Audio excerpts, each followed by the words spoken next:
My name is Hezekiah, and I want to tell you about the battles I faced and how I found divine strength in the midst of them. My name means God strengthens, and it has never been more fitting than now, as I look back and reflect on the countless challenges life has brought me. My story unfolds in the fragmented kingdom of Israel, amidst political and spiritual ruins. The tribes of Benjamin and Judah united under the kingdom of Judah, establishing Jerusalem as its capital. Meanwhile, the other 10 tribes formed the northern kingdom in Samaria. As the son of Ahaz, a king whose actions displeased God, I grew up in a palace marked by questionable decisions and lapses in faith. My father, given to idolatry, even sacrificed his own children, staining our legacy and breaking the heart of our kingdom. At the age of 25, I ascended the throne amidst deep moral and spiritual crisis. Unlike my father, I resolved to restore the honor and piety that characterized the days of our ancestor David. My reign began with a promise of redemption, to rebuild what was destroyed and to lead our people back to the paths desired by the Lord. Upon becoming king, one of my first measures was to eradicate the idolatry deeply rooted in our kingdom. I tore down pagan altars, destroyed stone statues, and removed the Asherah poles, sacred symbols of a fertility goddess worshipped in our lands. These Asherah representations were carved tree trunks, venerated in sacred groves associated with the moon and considered consorts of the sun god, Baal.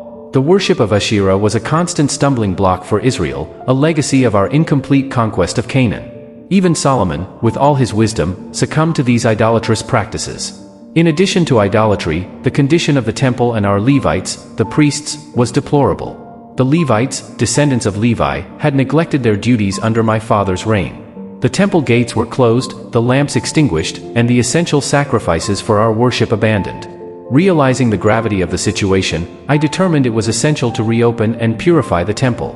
We could not allow the house of God to remain desolate.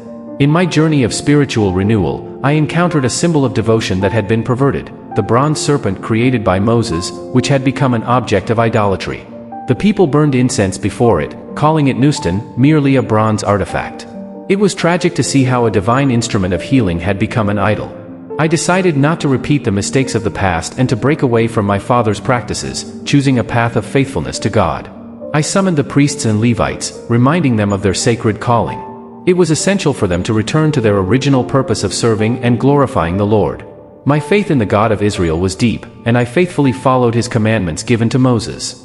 In our efforts to restore the temple, I spared no effort in offering burnt offerings and sacrifices, calling all of Judah to join in this movement of spiritual renewal.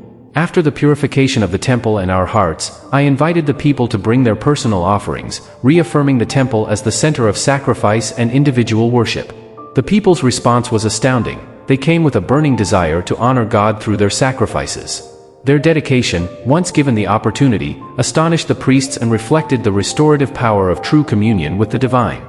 However, in the 4th year of my reign, a new challenge arose. Sennacherib, the king of Assyria, launched a relentless siege against Samaria. After 3 years of resistance, the 10 tribes of the northern kingdom succumbed, a harbinger of imminent danger for Judah.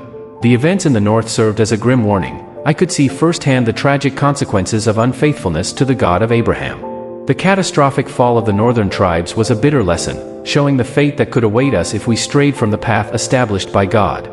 With divine grace, I managed to overcome all challenges, expanding Judah's dominion to the borders of Gaza. God's presence was evident in my journey, and by his grace, I succeeded in all my endeavors. Assyria, a nation famous for its boundless brutality, had Nineveh as its capital and spread terror wherever it went. Stories of its cruel practices, such as impaling enemies and ruling through fear, circulated throughout the lands. When Sennacherib, Salmanasar's successor, ascended the throne and marched against Judah's fortified cities, capturing all except Jerusalem, the gravity of our situation became clear. In that critical hour, I sent a message to Sennacherib, who was in Lachish, admitting my guilt and seeking mercy. I have done wrong, withdraw from me, and I will bear whatever you impose on me. This act of humility was driven by an awareness of the devastating power of the adversary and a clear vision of the consequences of deviating from divine guidance. 5 years after the fall of Samaria, the threat from the Assyrian king against Judah intensified. We had resisted before, but now the situation was much more severe. The Assyrian army captured all of Judah's fortified cities, leaving only Jerusalem for complete conquest. We were the last bastion of resistance, and the weight of this reality was crushing. The fear of what might happen to our people if Jerusalem fell haunted me. In response to my attempt at appeasement, Sennacherib demanded a heavy tribute, 300 talents of silver and 30 talents of gold. With a heavy heart, I not only handed over the treasures of the Lord's temple but also dismantled and removed the gold that adorned the temple's doors and doorposts, giving everything to the Assyrian king. The hope was that such a gesture of submission would secure Judah's safety, but instead, it only further impoverished the kingdom and the temple, failing to deter Sennacherib's ambition. Faced with this growing threat, I sought a defensive alliance with Egypt, believing they could provide the necessary support. However, the prophet Isaiah vehemently discouraged this dependence, warning that trusting in Egypt would bring great despair and shame. Isaiah prophesied that relying on the Egyptians would be futile and that the inhabitants of Judah would regret seeking refuge in those who could not save them from Assyrian oppression. Despite my efforts to strengthen and protect Jerusalem through human means, Sennacherib began the siege of the city. Jerusalem was surrounded like a bird in a cage, with all exits blocked and supplies cut off. It was a desperate situation, and the siege clearly conveyed to us the Lord's message to return to Him in complete dependence.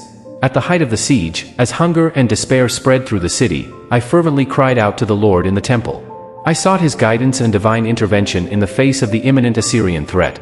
In response to my plea, the prophet Isaiah brought a message of encouragement and a promise of deliverance. God would not allow Jerusalem to fall into the hands of Sennacherib. Isaiah prophesied that the king of Assyria would not enter the city or even shoot an arrow against it. That very night, the angel of the Lord went out and struck down 185,000 Assyrian soldiers camped around Jerusalem. The powerful divine intervention brought a sudden end to the siege, forcing Sennacherib to retreat in shame to Nineveh. This unexpected and miraculous victory greatly strengthened my faith and the faith of the people in God as our protector and deliverer. After this remarkable event, my health began to rapidly deteriorate. A severe illness struck me, and I received news that I would not survive. In despair, I turned to the Lord again in prayer, pleading for mercy and healing. God answered my plea, extending my life for another 15 years. During those additional years, I used my time wisely, seeking further to please God and to govern with justice. My near-death experience and renewal brought a deeper understanding of the fragility of life and God's sovereignty over it. I decided to record these experiences in poetry, expressing my gratitude and praise for God's care amidst adversity. My reign was a testament to God's faithfulness to His people when they turned to Him in repentance and faith. By following the ways of the Lord and rejecting idolatry, I experienced not only divine protection but also a deep spiritual communion that transformed my life and the life of Judah. Even in the face of Assyrian threats and personal trials, God proved faithful and mighty to save.